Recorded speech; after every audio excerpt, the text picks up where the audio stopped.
ලැබුවේ පහුගියදා කැබිනට් මණ්ඩලයට 21 වෙනි සංශෝධන ඉදිරිපත් කළා තිබෙනවා. ඒ වගේම දේශපාලන පක්ෂ වෙත එම 21 වෙනි සංශෝධන ලබා දීලා යම් සංශෝධන ඉදිරිපත් කිරීම සඳහා අවස්ථාවක් ලබා දී තිබෙනවා. ඉතින් මේ පිළිබඳව අපේ පැත්තෙන් අදහස් ඉදිරිපත් කිරීමේ අරමුණින් තමයි මේ මාධ්‍ය සාකච්ඡාව කැඳවුණු ලැබුවේ. එකක් තමයි අපි දන්නවා අපේ රටේ විවස්ථාවට ගෙන ආපු යහපත් ප්‍රතිසංස්කරණ අවස්ථා දෙකක් තිබෙනවා. එකක් 17 වෙනි සංශෝධනය. නමුත් 2010 දී රාජපක්ෂ පාලනයේට බලයත්පත් වූාට පසුව එම 17 වෙනි සංශෝධනයේ මුළුමනින්ම අහෝසි කොට දැන් ඔවුන් 18 වෙනි සංශෝධනය ගෙනාවා. අනතුරුව 2015 ඇති වූ විශේෂ දේශපාලන තත්ත්වය උපයෝග කරගෙන 19 වෙනි සංශෝධනයේ යම් ප්‍රජාතන්ත්‍රවාදී දිශාවට යන පියවරක් හැටියට සම්මත කරගන්න හැකියාව ලැබුණා. නමුත් මහින්ද රාජපක්ෂ ගෝඨාභය රාජපක්ෂ පවුල වෙත පහුගිය මහමැතිවරණ ලැබුණු බලය උපයෝගී කරන ඔවුන් එම ප්‍රජාතන්ත්‍රවාදී දිශාවට තබන ලද යහපත් සංශෝධනයක් වූ 19 වෙනි සංශෝධනය ඉවත් කරලා 20 වෙනි සංශෝධනය 20 වෙනි සංශෝධනය පාර්ලිමේන්තුවට ඉදිරිපත් කළ සම්මත කරගත්තා. දැන් මේ 19 අහෝසි කරන්න අත ඔසවපු 19 වෙනුවට 20 අවශ්‍යයි කියලා පාර්ලිමේන්තුවේ කෑමොර දීපු කණ්ඩායමටම යලි 20 වෙනි සංශෝධනයේ අවශ්‍යයි කියලා කෑමොර දීපු අයටම යලි එය අහෝසි කරලා 21 වෙනි සංශෝධනය ගේන්න සූදානම් වීමම යම් ඉතිහාසගත සරදමක්. ඒ වගේම මේ පාර්ලිමේන්තුවේ ඉන්නවා 17ට අත ඔසවපු අයත් 18ට අත ඔසවපු අයත් ඊට ප්‍රතිපක්ෂ 19ට අත ඔසවපු අයත් ඒකට පරස්පර 20ට අත ඔසවපු අයත් ඒ වගේම මේ 21 කැබිනට් මණ්ඩලයට ඉදිරිපත් කරනකොට ඒ කැබිනට් මණ්ඩලෙත් ඉන්නවා අර හතර අවස්ථාවට අත ඔසවපු අය. නිමල් සිරිපාල සිල්ල වගේ අය ඒ වගේම සුසිල් ප්‍රේමජයන්ත වගේ අය ඒගොල්ලෝ මේ අවස්ථා හතරටම අත ඔසවපු අය.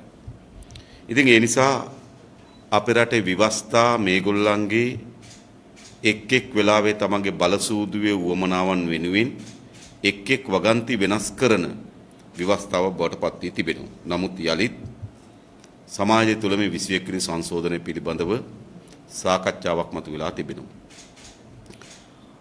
අපි දේශපාලන ව්‍යාපාරයක් හැටියට ඉන්නේ මේ විවිධ අවස්ථාවල කෑලි කපලා අමුණලා අටවලා තිබෙන මේ විවස්ථාව මුළුමනින්ම වෙනස් කොට නව ආණ්ඩුක්‍රම ව්‍යවස්ථාවක් අපේ රටට ගෙන ආ යුතුයි කියන ස්ථාවරය තමයි අපි ජනතා විමුක්ති පෙරමුණ විදියට ඉන්නේ. ඒ කියන්නේ මේ කෑලි කපලා තනින් තන මහලා අමුණලා තිබෙන මේ ව්‍යවස්ථාව වෙනුවට පූර්ණ ව්‍යවස්ථාවක් අපේ රටට අවශ්‍යයි. නමුත් අපි දන්නවා මේ පාලකයන් කවදාවත් එවැනි පූර්ණ ව්‍යවස්ථාවක් ගෙනීම සඳහා කටයුතු නොකරන බව. ඔබට මතකයි පාර්ලිමේන්තුවේ 20 වෙනි සංශෝධනය සම්මත කරන වෙලාවේදී ඒ 20 වෙනි සංශෝධනය ඉදිරිපත් කරපු අධිකරණ ඇමතිවරයාත් 20 වෙනි සංශෝධනය පිළිබඳ සාකච්ඡාවේදී ඒ മന്ത്രി කණ්ඩායමටත් ජනාධිපතිවරයා කරපු ප්‍රකාශය තමයි අවුරුද්දක් යන්න මත්තෙන් අලුත් ආණ්ඩුක්‍රම ව්‍යවස්ථාවක් ගෙනෙන බව. නමුත් දැන් මට මතකයි ජනාධිපතිවරයාගේ දෙවන දූර කාලයේ සම්පූර්ණ වෙන්න මත්තෙන් මෙම ආණ්ඩුක්‍රම ව්‍යවස්ථාව ගෙනලා පාර්ලිමේන්තුවේ සම්මත කරන බව. ඒත් අපි දන්නවා නොකරන වෙදකමට කෝඳුරු තෙල් හත් පට්ටයක් ඉල්ලනවා වගේ මේ අලුත් ආණ්ඩුක්‍රම ව්‍යවස්ථාවක් මේ පාලකයන් සම්මත කරන්න උත්සාහ නොකරන බව දැන් අපිට පැහැදිලි. ඒ අනුව දැන් අපිට තිබෙනවා මේ තිබෙන ආණ්ඩුක්‍රම ව්‍යවස්ථාවට යම් ප්‍රජාතන්ත්‍රවාදයේ ශක්තිමත් කර ගැනීම දිශාවෙන් ප්‍රජාතන්ත්‍රවාදී ව්‍යුහයන් ශක්තිමත් කර ගැනීම දිශාවෙන් ආණ්ඩුක්‍රම ව්‍යවස්ථා සංශෝධනයක් ගෙන එනවා නම් අපි එම සංශෝධනයට පක්ෂපාතී. එහෙත් එය හුදු රැවටිල්ලක් බවට පත් වෙන සංශෝධනයක් නොවිය යුතුයි. අපි දන්නවා 19 වෙනි සංශෝධනයේ 19 වෙනි සංශෝධනයේ සකස් වෙනකොටත් ඒ ව්‍යවස්ථාවේ ප්‍රජාතන්ත්‍රවාදී මූලධර්ම ගැන කල්පනා කරන වෙනුවට බල කේන්ද්‍රයක් තිබුණා. මෛත්‍රීපාල සිරිසේනගේ බල කේන්ද්‍රයත් රනිල් වික්‍රමසිංහගේ බල කේන්ද්‍රයත් ඒ දෙදෙනාගේ බල කේන්ද්‍රයේ බල වමනාවන් එම 19 වෙනි ආණ්ඩුක්‍රම ව්‍යවස්ථා සංශෝධනය තුල ගැබ් වෙලා තිබෙනවා. ඒ නිසා උඩින් සිට බලා ප්‍රජාතන්ත්‍රවාදී ශක්තිමත් කිරීමේ දිශාවට ව්‍යවස්ථා සංශෝධනය ගෙනෙනවා වෙනුවට 19 වෙනි සංශෝධනය ගෙන ආවෙත් ඒ වෙලාවේ රනිල්ගේ සහ මෛත්‍රීගේ බලවමනාවන් එම 19 වෙනි සංශෝධනය තුළ ඇතුළු වී තිබෙනවා. ඒ නිසා තමයි 19 වෙනි සංශෝධනයේ යම් වියවුල් විකෘතිභාවයක් ඇති වෙන්න හේතු සාධක වී තිබෙන්නේ. දැන් 21 වෙනි සංශෝධනය. මේ 21 වෙනි සංශෝධනය ගේනකොටත් දැන් ඉදිරිපත් කර තිබෙන සංශෝධනය ඇතුළේ ගෝඨාභය රාජපක්ෂගේ බලය තවදුරටත් තහවුරු කර ගැනීමේ බලවමනාව තහවුරු වී තිබෙන බව පැහැදිලි. ඒ නිසා අපේ යෝජනාව වන්නේ 19 වෙනි සංශෝධනයේ තිබුණු පරිදිම ජනාධිපතිවරයාට කිසිදු අමාත්‍ය ධූරයක් දැරීමට නොහැකි විය යුතුයි. නමුත් දැනට ඉදිරිපත් කළ තිබෙන 21 වෙනි සංශෝධනයේ ජනාධිපතිවරයාට එවැනි බාධාවක් ඇතිකොට නැහැ. ඒ කියන්නේ ජනාධිපතිවරයාට අමාත්‍යංශ ධූර පවරා ගැනීමේ බලය, අමාත්‍ය ධූර තබා ගැනීමේ බලය ජනාධිපතිවරයාට තිබෙනවා. ඒ අනුව තමයි ඔබට මතක ඇති මීට මාසයකට පමණ පෙර රටේ සියලු අමාත්‍යංශවල බලය දැරුවේ ජනාධිපතිවරයා. ඒ වගේම විවිධ අවස්ථාවල ජනාධිපතිවරයා විවිධ අමාත්‍යවරු ඉවත් කරමින් Tamanට අමාත්‍ය ධූර පවරා ගැනීමේ හැකියාවක් තිබුණා. ඒ නිසා අපි කියන්නේ ජනාධිපතිවරයාට කිසිදු අමාත්‍ය ධූරයක් දැරීමට අයිතිය නොතිබිය යුතුයි. එසේ වුණොත් තමයි විධායක ජනාධිපති ධූරයේ යම් සංශෝධනයක් හෝ ඇතුළත් වුණයි කියලා අපිට තේරුම් ගන්න පුළුවන්කම තිබෙනවා. ඒ වගේම අපි දන්නවා අපේ රටේ දේශපාලන විශාලම වියවුලක් නිර්මාණය කරලා තිබෙන්නේ മന്ത്രിවරු එක පක්ෂයකින් ඇවිල්ලා අනිත් පක්ෂ වලට පනිනවා. තනතුරු වලට, වරදාන වලට, නඩු බේරගන්න, අපරාධ බේරගන්න, බැංකු ගිණුම් තර කරගන්න මේ විදියට පක්ෂ මාරු කිරීම ඉතිහාසයක් තිබෙනවා. සමහර മന്ത്രിවරු ඉන්නවා පාර්ලිමේන්තුවේ තීරණාත්මක අවස්ථාවක් එන හැම වෙලාවකම එහෙන් එක්ක මෙහෙට පයින්නවා, මෙහෙන් එක්ක එහෙට පයින්නවා. ඒ නිසා පාර්ලිමේන්තුව ජනතාවගේ ඇත්ත මතයන්ගේ පිළිඹුවක් බවට පත් වෙන්නේ නැහැ මේ පැත්ත මාරු කිරීමෙන්. 19 වෙනි සංශෝධනයේ මූලික පිටපතේ මේ සඳහා බාධාවක් නැති කරලා තිබුණා. තෝරාපත් වෙන മന്ത്രിවරයා වෙන දිශාවකට පනිනවා නම් ඔහුගේ മന്ത്രി ධුරේ ඉතා ඉක්මන් ක්‍රියාමාර්ගයක් කරා ඉවත් කිරීමේ හැකියාවක් 19 වෙනි සංශෝධනයේ මුල් පිටපතේ තිබුණා. නමුත් ඒ පාර්ලිමේන්තුවට ඉදිරිපත් කරාට පස්සේ දිනේෂ් ගුණවර්ධන ගෙනාපු සංශෝධනයකින් විජේදාස රාජපක්ෂයේ පිළිගැනීම හරහා එම වැදගත් සංශෝධනය 19 වෙනි සංශෝධනයෙන් ගැලවිලා ගියා. ඒ නිසා අපි යලි කියන්නේ මේ മന്ത്രിවරුන් එහෙට මෙහෙට පණින එක වැළැක්වීම සඳහා අවශ්‍ය වෙන ප්‍රතිපාදන මෙම විවස්ථා සංශෝධනට ඇතුළත් විය යුතුයි කියලා. ඒ වගේම අපි දන්නවා ජනාධිපතිවරයාට ලබා දී තිබෙනවා සමාව දීමේ බලය. ඔහුට මිනිමරුවන් නිදහස් කරන්න පුළුවන්. ඔහුට ජීවිතාන්තය දක්වා සිරියට ලක් වෙච්ච අය නිදහස් කරන්න පුළුවන්. නඩු තීන්දුව අත්හටු ගන්න පුළුවන්. නඩු තීන්දුවක කොටසක් පමණක් ක්‍රියාත්මක කරන්න පුළුවන්. මේ වගේ අධිකරණයෙන් ලබා දෙන තීන්දුව පිළිබඳව කවර ආකාරයෙන් ක්‍රියා කළ යුතුද කියන එක පිළිබඳ අභිමත බලයක් ජනාධිපතිවරයාට ලබා දීලා තිබෙනවා. අපි දන්නා මේ බලය ක්‍රියාත්මක කිරීමේදී පහුගිය කාලේ ඔබට මතකයි ස්ත්‍රී දූෂකයන් නිදහස් කර ගැනීම සඳහා මෙම බලය උපයෝග කරගත්තා. ඒ වගේම යම් කාන්තාවන් ඝාතනය කරලා මරණ දඬුවමට හිමි වූ කාන්තාවන් නිදහස් කිරීම සඳහා මේ බලය උපයෝග කරගත්තා. තවත් අවස්ථාවල මිරිමරුන් වලට චෝදනා ලබලා හිරේ හිටපු අය නිදහස් කර ගැනීම සඳහා මේ බලය උපයෝග කරගත්තා. මේ බලය බොහෝ විට උපයෝග කරගෙන තිබෙනවා දේශපාලන උවමනාව වෙනුවෙන් වගේම විශේෂයෙන්ම රොයල් පාක් ඝාතනයට වගකිවයුත්ත නිදහස් වීම පිළිබඳ තිබෙන්නේ විශාල අල්ලසක් වමාරු වුණායි කියන සාධකේ. ඒ නිසා මේ වගන්තියේ යම් සීමාකම් වලට පැමිණිය යුතුයි කියලා අපි යෝජනා කරනවා. විශේෂයෙන් මේ පිළිබඳව කවර සීමා කිරීමකටද යන්න ඕන පිළිබඳව අපේ නීතිවේදීන් මේ වෙනකොට සාකච්ඡා කරමින් තිබෙනවා. ඒ නිසා මෙම ජනාධිපතිවරයාට පූර්ණ සමාව දීම සඳහා තිබෙන අභිමත බලය සීමා කිරීමකට භාජනය කළ යුතුයි 21 වෙනි සංශෝධනය ඇතුළේ. ඊළඟ ගත්තොත් අපි දන්නවා මේ ද්විත්ව පෙරවස්භාවය පිළිබඳ ප්‍රශ්නය. දැන්ට 21 වෙනි සංශෝධනය ඇතුළත් වී තිබෙන ජනාධිපතිවරයාටත් පාර්ලිමේන්තුවේ නියෝජිතයන්ට පාර්ලිමේන්තුවට තරඟ වැදීම සඳහා සහ ජනතා නියෝජිත ආයතන සඳහා තරඟ වැදීම සඳහා පමණයි මෙම ද්විත්ව පුරවැසිභාවය බලපාන්නේ. දැනට තිබෙන 21 වෙනි සංශෝධනය තුල. එහෙත් ඔබ දන්නවා පහුගිය මහ බැංකුවේ අධිපතිවරයා අර්ජුන මහේන්ද්‍රන් ඔහු දිත්තපුර වැසියෙක්. අපේ රටේ මූල්‍ය පාලනය පිළිබඳව විශාලම බලයක් වූ මහ බැංකුවේ අධිපතිවරයා දිත්තපුර වැසියෙක්. අවසානයේදී ඔහු විශාල මහ බැංකු මහා වංචාවකට හවුල් වෙලා ඔහුගේ රටට ඔහු පලා ගියා. ඒ නිසා අපේ යෝජනාවක් තිබෙනවා රටේ වැදගත් ආයතනයන් විශාල බලතල තිබෙන ආයතනයන් වලට පුද්ගලයන් පත් කිරීමේදී දිත්තපුර වැසියන්ට නොහැකි විය යුතුයි කියන යෝජනාවක් ඇතුළත් වී යුතු බව අපි යෝජනා කරනවා. ඒ කවර තනතුරු සඳහාද කියන එක පිළිබඳව අපි අපේ නීතිවේදීන් සමග සාකච්ඡා කරමින් තිබෙනවා. ඊළඟ අපි කවුරුත් දන්නවා දැන් විශාල සාකච්ඡාවකට බඳුන් වෙමින් තිබෙනවා මේ മന്ത്രിවරුන්ගේ වත්කම් විගණනයට භාජනය කළ යුතුයි කියලා.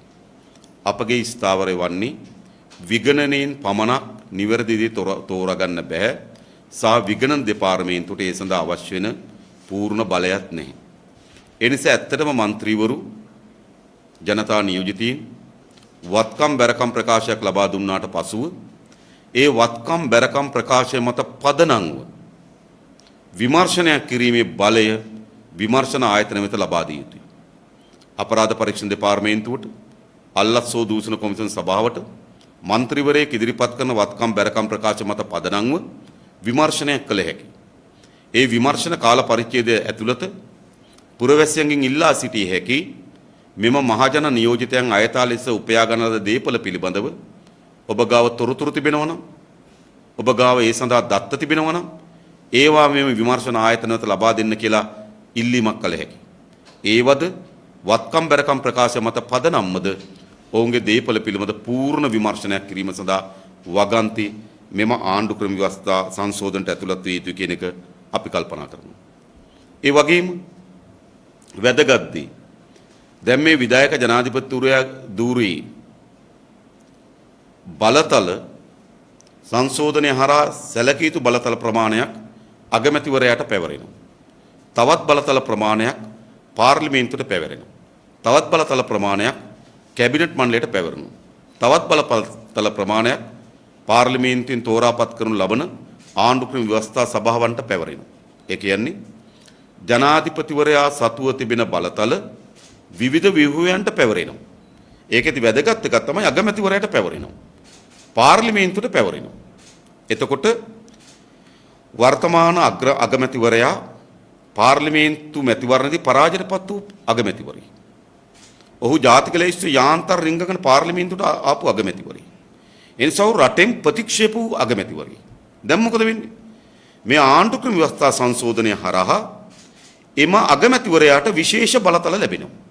දැන් අපි හිතනවා ප්‍රජාතන්ත්‍රවාදී පැත්තෙන් බැලුවොත් මෙවැනි විශේෂ බලතල සයිල අග්‍රාමාත්‍ය තනතුරක් දැරීමට රනිල් වික්‍රමසිංහට සුදුසුකම් නැහැ. මොකද ඔහු ජනතාව විසින් ප්‍රතික්ෂේප කළද අගමැතිවරයෙක්. ඔහු කොහොමද මේ ආණ්ඩු ක්‍රම 21 වෙනි සංශෝධනය හරහා ලැබෙන තවත් අතිරේක බලයන් මේ අග්‍රාමාත්‍යවරයාට හෝ මේ පාර්ලිමේන්තුවට දැරීමේ අයිතියක් නෑ. එනිසා අපගේ යෝජනාව වන්නේ මේ ආණ්ඩු ක්‍රම ව්‍යවස්ථාවේ සංශෝධනයට ඇතුළත් විය යුතුයි මේ තිබෙන පාර්ලිමේන්තුවේ කාලය සීමා කරන්න. මේ පාර්ලිමේන්තුව 9 වෙනි පාර්ලිමේන්තුව. අපි දන්නවා ආණ්ඩු ක්‍රම ව්‍යවස්ථා සංශෝධනයක් ලෙස අන්තර්කාලීන විධිවිධානයක් ගෙනවා හැකියි. මේ පාර්ලිමේන්තුවේ දූර කාලය කෙටි කරන්න. අපි දන්නවා මේ අගෝස්තු මාස වෙනකොට මේ පාර්ලිමේන්තුවට අවුරුදු 2යි. අපි කියනවා අවුරුදු 2ක් අවුරුදු 3ක් අතර කාලයකට අපේ කාලය ගැන අපිට සාකච්ඡා කරන්න පුළුවන්. කාලයකට මේ පාර්ලිමේන්තුවේ නිල කාලය සීමා කළ යුතුයි. ඊට පසුව ජනතාවට අවස්ථාවක් ලැබෙන මේ පාර්ලිමේන්තු නිල කාලය අවසන් වූාට පසුව නව පාර්ලිමේන්තු මැතිවරණයක් කරා පාර්ලිමේන්තුවක් සහ අග්‍රාමාත්‍යවරයෙක් තෝරාපත් කරගන්න. අනේම අග්‍රාමාත්‍යවරයාට සහ එම පාර්ලිමේන්තුව තමයි මෙම 21 වෙනි සංශෝධනයෙන් පැවරෙන බලතල ලැබිය යුතු වන්නේ. එහෙම නැතුව ඔහේ අටවා ගන්නාලද ඔහේ නේද නිකම් පින්නට ලබා දුන්නා වගේ තියෙන අගමැතිවරයෙකුට මේ 21 වෙනි සංශෝධනයෙන් ලැබෙන බලතල හැබැවීමේ අයිතියක් නැහැ. මොකද ඒක විශේෂ බලයක්. ආණ්ඩු ක්‍රම ව්‍යවස්ථාවෙන් ලබා දෙන බලය. නම් ඒ බලය හොබවන්න නම් නව අග්‍ර අමාත්‍යයෙක් ජනතාවගේ ජනවරමෙන් පත් කරගත යුතුයි. ඒ නිසා වැදගත්ම සංශෝධනය තමයි අපි ගේන්නේ අන්තර්කාලීන විධිවිධානයක් අපි ගේනේනවා. මේ 21 වෙනි සංශෝධනයේ ක්‍රියාත්මක වීමේදී අදාළ අගමැතිවරයා සහ පාර්ලිමේන්තුව නව ජනවරමකින් තෝරාගත යුතුයි. ඒක නව ජනවරමකින් තෝරා ගැනීම සඳහා මෙම පාර්ලිමේන්තුවේ කාලය සීමා කළ යුතුයි. කරන්න පුළුවන් නේ. ඒ සංශෝධන ගෙනීමට බලාපොරොත්තු වෙනවා. ඒ වගේම අපි දන්නවා අපේ රටේ තවත් නිලධාරීන් හැටියට ගත්තොත් වැදගත්ම නිලධාරී කණ්ඩායම තමයි අමාත්‍යංශ ලේකම්වරු. පෞගේ කාලේ අපි දැක්ක මේ අමාත්‍යංශ ලේකම්වරු හිතු හැටිය මාරු කරනවා. හිතු හැටිය පත් කරනවා. මට එක පරිපාලන සේවය නිලධාරියෙක් කතා කරලා කිව්වා මේ ආණ්ඩුව යටතේ ඔහු දැන් දරන 9 වෙනි තනතුර කිව්වා. ජනාධිපතිවරයාට අවුරුදු 2කමාරයි. හැබැයි සමහර රජ නිලධාරීන් ස්ථාන 9කට මාරු කරලා තිබෙනවා ලේකම්වරු. අමාත්‍යංශ 9ක ලේකම් තනතුර දරලා තිබෙනවා. අමාත්‍යංශ වගේම ආයතන ප්‍රධාන තනතුරු දරලා තිබෙනවා. මොකද මේ වෙලා තිබෙන්නේ? හිතු හැටියට මේ අමාත්‍යංශ ලේකම්වරු මාරු කරනවා ඒ දේශපාලන උවමනාවන්ට. තමන්ගේ වංචා දූෂණ වලට ඉඩ දෙන්නේ නැත්නම් ඒවට අකුල් හෙලනවා නම් මේ අමාත්‍යංශ ලේකම්වරු මාරු කරනවා. ඔබට මතක ඇති පහුගිය දවස්වල කුසිකර්ම අමාත්‍යංශ ලේකම්වරුට සිද්ධ වෙච්ච වින්නැහිය. මේ ඊටමත් වැරදි කුසිකාර්මික ප්‍රතිපත්තියක් ගෙනෙනකොට ඒ ප්‍රතිපත්තියට එරෙහිව කටයුතු කරන අමාත්‍යංශ ලේකම්වරයා හිතු ඇටියේ ජනාධිපතිවරට මාරු කිරීමේ අයිතිය තිබෙනවා. ඒ අපේ රටේ පරිපාලන විශාල වියුලක් නිර්මාණය කරලා තිබෙනවා. අපේ රටේ වංචා දූෂණ වලට ඒ විශාල දොරටුවක් විවෘත කරලා තිබෙනවා. ඒ නිසා අමාත්‍යංශ ලේකම්වරු විවස්ථාව සභාව හරහා පත් කරන තනතුරු බවට පත් කළ යුතුයි කියන යෝජනාව තිබෙනවා. ඒ නිසා මෙන්න මේ 21 වෙනි සංශෝධනයේ මේ ආදී යෝජනා ගණනාවක් අපි ඉදිරිපත් කරන්න බලාපොරොත්තු වෙනවා. එක පක්ෂ මාරු කරොත් മന്ത്രി ධුරය අවශ්‍ය විය යුතු කියන සංශෝධනය ඇතුළත් විය යුතුයි. දෙක ජනාධිපතිවරයාට සමාව දීමේ බලය යම් සීමාවකට යටත් කළ යුතුයි. තුන ජනාධිපතිවරයාට අමාත්‍යංශ දැරීම සඳහා තිබෙන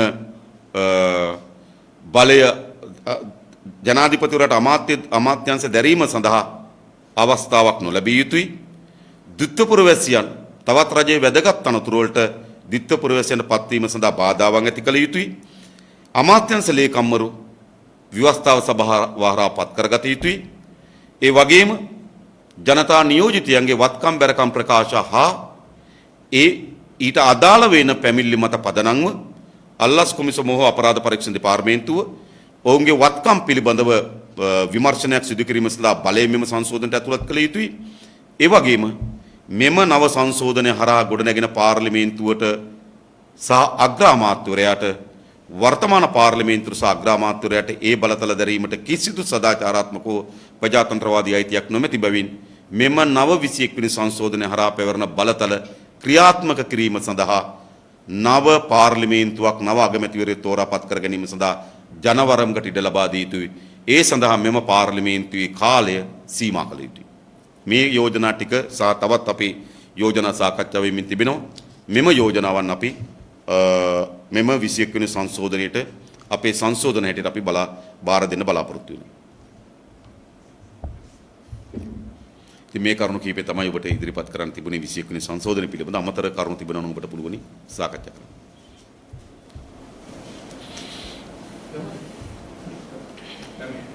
මෙවැනිට මේ ප්‍රධාන පක්ෂවල නියමිත පිරිස යන අග්‍රාමාත්‍යකාරයාට අද දවසේ මීටින් එකක වෙයි කියන්නේ කොතුමල්ලා විරුද්ධව නිතරම කතා කරන මේ සමග මම පොඩි ලැජ්ජාවක් කරගෙන නැද්ද සාමාන්‍යයෙන් ක්ලේ වෙන්නවත් අඩු ගානේ නෑ මම දැක්කා අගමැතිවරයා මේ 21 වෙනි සංශෝධනය ගැන සාකච්ඡා කරන්න අපටත් ආරාධනා කරලා තිබෙනවා හවස 4ට.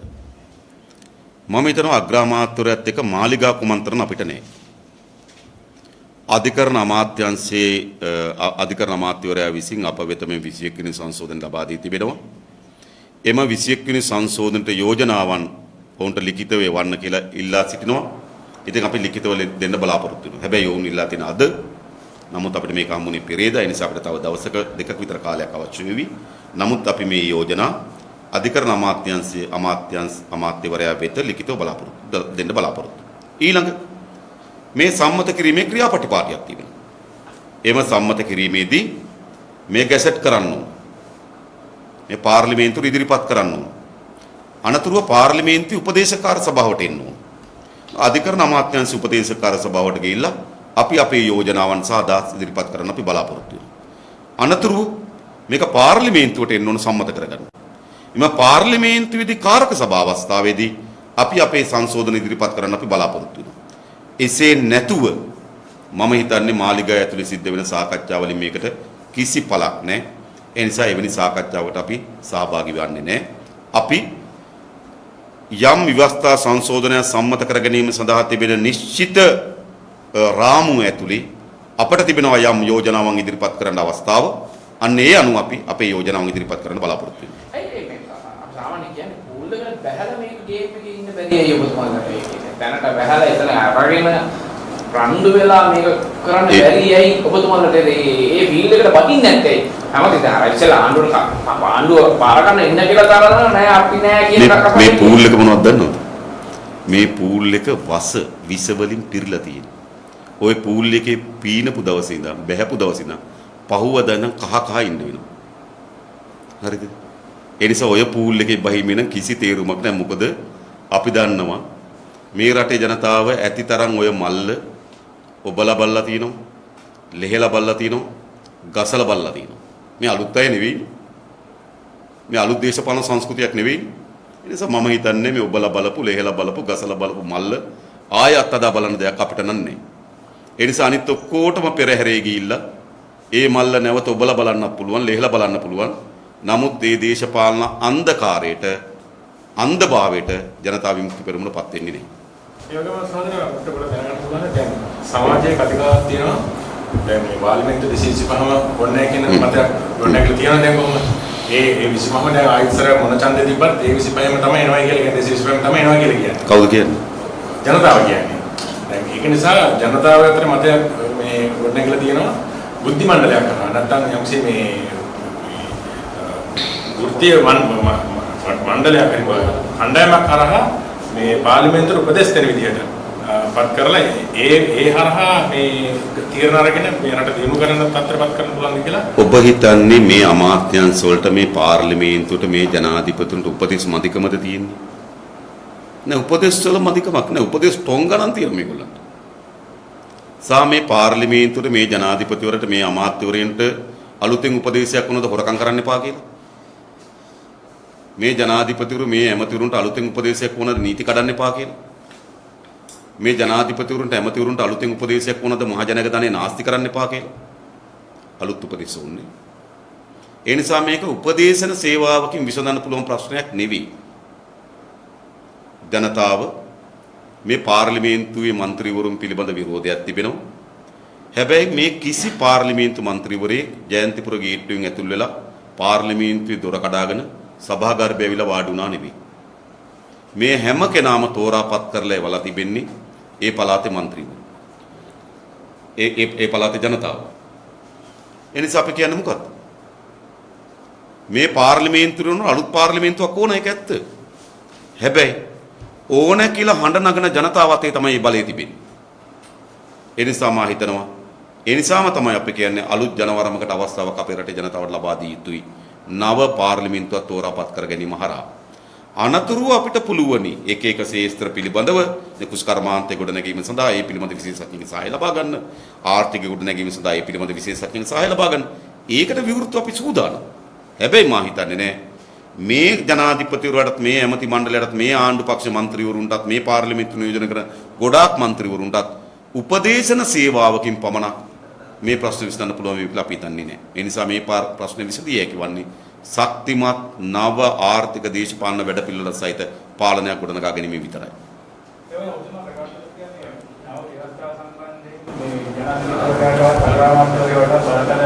යාම සම්බන්ධයෙන් මේක සංශෝධනයක් නිසා අපේ රටේ තිබිච්ච ව්‍යවස්ථාවට මේක සමාන වෙන බව නිසා මේක තියෙන බලතල පාවිච්චි කරන්න පුළුවන් දෙයක්. සනාකරා මේ නාම ව්‍යවස්ථාව විසින් පැනිසිපි ව්‍යවස්ථා සංශෝධනයේදී ජනාධිපතිවරයාට අගමැතිවරයාට ඔය තියෙන බලතල පාවිච්චි කරන්න බැහැ කියන කාරණාව. මේක අපේ ජීවන ව්‍යවස්ථාවට සම්බන්ධ නැත්නම් සංශෝධනය වුණාට පස්සේ මේක නෑ විශේෂයෙන්ම දැන් තිබෙන ව්‍යවස්ථාව අනුව සහ විශ්ව සංශෝධන අනුව තමයි මේ ජනාධිපතිවරයා පත් කරගෙන තිබෙන්නේ. ජනාධිපතිවරයා පිළිබඳ අපිට මොනතරම් දෝෂ දර්ශන තිබුණා ඔහුවෙම පුටුවට සුදුසු නැති බව ඔහු විසින් ඔප්පු කරලා සනාථ කරලා තිබුණත් විවස්ථානුකූලව සහ ජනවරමට පැත්තෙන් බැලුවොත් ඔහුට ඒ දූරේල බල දැරීමේ අයිතියක් තියෙනවා. හැබැයි දැන් මේ 21 වෙනි සංශෝධනය හරහා ජනාධිපතිවරයා සතුව තියෙන බලතල සැලකිතු ප්‍රමාණයක් අගමැතිවරයාට එනවා. හැබැයි මේ අගමැතිවරයාත් සා මේ පාර්ලිමේන්තුවෙන් කවර අගමැතිවරයෙක් තෝරාගත්තත් එම නව බලතල ලබා ගැනීම සඳහා ඔහුට සුදුසුකම් නැහැ. මොකද ඒක විශේෂ තත්ත්වයක්. විශේෂ බලයක් තියෙන තනතුරක්. ඒ නිසා තමයි අපි කියන්නේ මේ 21 වෙනි සංශෝධනය හරහා නව බලයන් අගමැතිවරයාට පාර්ලිමේන්තුවට ලැබෙන බැවින් එම නව බලය ක්‍රියාත්මක කර ගැනීම සඳහා මේගොල්ලන්ට අයිතියක් නැති බැවින් නව පාර්ලිමේන්තුවක් සහ නව අග්‍රාමාත්‍යවරයෙක් තෝරාපත් කර ගැනීමට අවස්ථාවක් දී යුතුයි. එතකොට ජනතාව දන්නවා මෙන්න මේ බලයේ වෙනුවෙන් තමයි මේ පාර්ලිමේන්තුව තෝරගන්නේ. මේ බලයේ වෙනුවෙන් තමයි අගමැතිවරයා තෝරගන්නේ. දැන් පාර්ලිමේන්තුවට එන්න බැරි වෙච්ච කෙනෙක් හරිද? මේ විධායක බලයේ මේ 21 වෙනි සංශෝධනය හරහා තවත් බලය අරගෙන මේ රට පාලනය කිරීම යුක්තිසහගත නැහැ. ඒ නිසා තමයි අපි කියන්නේ මේ 21 වෙනි සංශෝධනයෙන් අග්‍රාමාත්‍යවරයාට ජනාධිපතිවරයාටත් විශේෂ බලතල අග්‍රාමාත්‍යවරයාට පාර්ලිමේන්තුවටත් අතිරේක බලතල ලැබෙන බැවින් එම අතිරේක බලය හැබැවීම සඳහා මේ පාර්ලිමේන්තුව වෙනුවට අලුත් පාර්ලිමේන්තුව තෝරාපත් කරගන්න ඕන. ඒ නිසා මේ එතකොට එනවා විසුරුවා හරින්න පුළුවන්ද බැරිද තරකෙනවනේ. හැබැයි ඒක විසඳ ගන්න පුළුවන් තියෙන මාර්ගය තමයි මේ 21 වෙනි සංශෝධනට අන්තර්කාලීන යෝජනාවක් හැටියට ඇතුළත් කරන්න ඕන. මේ 9 වෙනි පාර්ලිමේන්තුවේ දූර කාලය මෙච්චරයි. ඒකට පමණක් විශේෂිත වෙන පරිදි මම කිව්වා අගෝස්තු මාසේ 16 අගෝස්තු මාසේ 5ද වෙනකොට පාර්ලිමේන්තුවට අවුරුදු 2ක් පිරෙනවා. ඒතර අපිට දාන්න පුළුවන් පාර්ලිමේන්තුවට අවුරුදු 2කමාරක් පිරුණාම. එමෙ තා පාර්ලිමේන්තුවට නේද මාස 27ක් පිරුණාම නැත්නම් මාස 30ක් පිරුණාම මේ පාර්ලිමේන්තුවේ නිල කාලය අවසන්. ඊට පස්සේ ජනතාවට අවස්ථාවක් ලැබෙනවා නව පාර්ලිමේන්තුව තෝරාගන්න. අන්නේ නව පාර්ලිමේන්තුවට තමයි නව 21 වෙනි සංශෝධනය හරහා ලැබෙන බලතල ක්‍රියාත්මක කිරීමේ සාධාරණ අයිතිය තිබෙන කියලා අපි හිතනවා. එතකොට ප්‍රශ්නයක් වෙනවා නේද දැන් අපි දැන් මේ පස්ලාදී තත්ත්වයක් එක්ක යම් කිසි තීරණයක් ගද්දී ඔය පාර්ලිමේන්තු බලතල පාවිච්චි කරන බැරිමත් ඒ කියන්නේ මනසක් සම්බන්ධ කරගන්න වගේ දෙයක් එනවා. ඒක අපි කරගමු පුලි. දැන් මොකද්ද කියන්නේ? රනිල් වික්‍රමසිංහ කියන අලුත් අයවැයක් ගේන්න ඕන කියලා. ගේන්න ඉක්මන. මම දැක්ක සබ්රි කියලා තියෙනවා ණය සීමාව වැඩි කරගන්න ඕන. ගේන්න. සමහර බදු සංශෝධන පාර්ලිමේන්තුවට ගේන්න ඕන. ගේන්න. ප්‍රශ්නයක් නෑ. ඒ ටික ඔක්කොම ලයිස්තුගත කරලා මෙන්න මේ කාල සීමාව ඇතුළත ඒ ටික අවශ්‍යයි කියලා කිව්වොත් ඒ ටිකට පාර්ලිමේන්තුවේ සහාය ලබා දෙන්න පුළුවන්. ඊට පස්සේ අපිට අනිත් ක්‍රියාමාර්ග වලට යන්න පුළුවන්. ඒ කියන්නේ උතුමාලා පක්ෂයකට සහාය ලබා දෙනවා. ලබා දෙනවා. හැබැයි ඒක මොකද්ද කියලා බලලා. ගේන ඕන එකකට නෙවෙයි. ඒකයි මේ වෙලාවේ ආර්ථිකයේ ඇති වී තිබෙන අර්බුද විසඳා ගැනීම සඳහා අත්‍යවශ්‍ය නීති සංශෝධනයක් නම් අත්‍යවශ්‍ය රෙගුලාර් සංශෝධනයක් නම් අපි අපේ පැත්තෙන් අප සහාය ලබා දෙනවා. දැන් ඒ වෙනම අපි දන්නවා විපක්ෂයේ ප්‍රශ්නායකයන් ප්‍රකාශ කරනවා දැන් මේ අග්‍රාමාත්‍යන්තු ලබා ගැනීම සඳහා යම් කිසි ප්‍රශ්නයක් ඉදිරියට කරන උත්තරයේදී කියන්නේ දෙන්න කෙනෙක් නැතුව ඉන්නවා. ඒතර ගන්න කොන්දේස් දාගෙන. දැන් මේ දුන්නට පස්සේ මේ කොන්දේස් කියන අරගෙන යන දේවල් ගැන කතා කරනවා. හරිද මේ? කවුද කියන්නේ දෙන්න කෙනෙක් නැතුව හිටිය කියලා? ගන්න ඕන තරම් පොලිමි හිටියා. හැබැයි ගන්න ඉන්න පොලිමින් ඔක්කොටම දෙන්නේ නැහැ. ගෝඨාභයලා. ගෝඨාභයලා දෙන්නේ පොලිමි Tamanට සුදුසු කෙනාට තමයි දෙන්නේ. ඒ නිසා ගන්න පොලිමි හිටියා. දෙන්නේ ගෝඨාභයලා Tamanට සුදුසු කෙනාට. කරුණු කීපයක්. Tamanගේ දේශපාලන බලයට තරජනයක් නොවින, Tamanගේ රාජපක්ෂ පවුලට තරජනයක් නොවින, තමන්ගේ නියත ස්ථීර ආරක්ෂකයෙක් බවට පත් කෙනෙකුට තමයි යා දෙන්නේ. ඒ නිසා කවුරුත් ගන්න නැතුව හිටින ගන්න පොලිමේ හිටියා. ඒගොල්ලන්ට ඕන කෙනාට දුන්නා. ඒක සජිත් ප්‍රේමදාසගේ භාවිතාව ගත්තොත් ඉතින් ඒක නිකන් අර නේද? මනමාලි පෝරුවට නැංගට පස්සේ පෙම්හසුන් ලියනවා. වැඩක් නැහැ නේද? ඒ වගේ භාවිතාවක් මම දැක්ක ඊ පෙරේද තායකින් ඉතින් ඒක නිකන් ඒවා නිකන් අර ඒගොල්ලන්ගේ පක්ෂය ඇතුලේ ඒගොල්ලන්ගේ පක්ෂයේ සමහර අය එක්සත් ජාතික පක්ෂයේ පදනම් තියන අයනේ. එක්සත් ජාතික පක්ෂයේ තියෙන මූලික පදනම් එක්කනේ සජිබේ කෙනෙක් හැදිලා තියෙන්නේ. ඉතින් එක්සත් ජාතික පක්ෂයට අග්‍රාමාත්‍ය ධූරය ලැබුණාම උන්ගේ චූටි බියක් තියෙනවා. තමන්ගේ පදනමට යම් ප්‍රශ්නයක් වෙයිද කියලා. එනිසා පදනම ආරක්ෂා කර ගැනීම වෙනුවෙන් වෙන්නේ නැති මම හිතන්නේ රනිල්ට දුන්නා නම් මමත් ගන්න ලෑස්ති. හෙට වුණත් මං ගන්නම් වගේ ඒවා කියන මැත්ත කියලා මට හිතෙනවා. එතුමගෙම තමයි අහන්න නෑ ඒව කියන්නේ කියලා. දැන් ඔය කතාවනාසෙන් අපිට දැන් මේ ආරංචියක් එනවාද මේ බැසිල් මාත්‍ය තවත් මාධ්‍යෝ දීපදෙනෙක් උදරන මේ ක්‍රමවේදය වෙනස් කරන්න ඒ කියන්නේ දැන් පාර්ලිමේන්තු වීදිකේ ක්‍රමවේදය වෙනවා. සමාදාරය අධ්‍යයන ක්‍රමවේදය කඩලා ගන්නවා. ඒ කියන්නේ පිටුතුරේ ස්වභාවයේ තියෙන කාරණාව පැත්තකට දාලා මේ 50 සම්මත කරගන්න ඕනේ නෑ. දැන් මේ වෙලාවේ ඉගෙනගෙන දෙල් ප්‍රශ්නේ මේ ඉන්ස්ටිටියුෂන් මේ ආර් ප්‍රශ්න නම් මේ කාරණා නතරන්නේ. මේකේ පුදුමාකාරී තව කුඩ ක්‍රමවේදයක් දැන්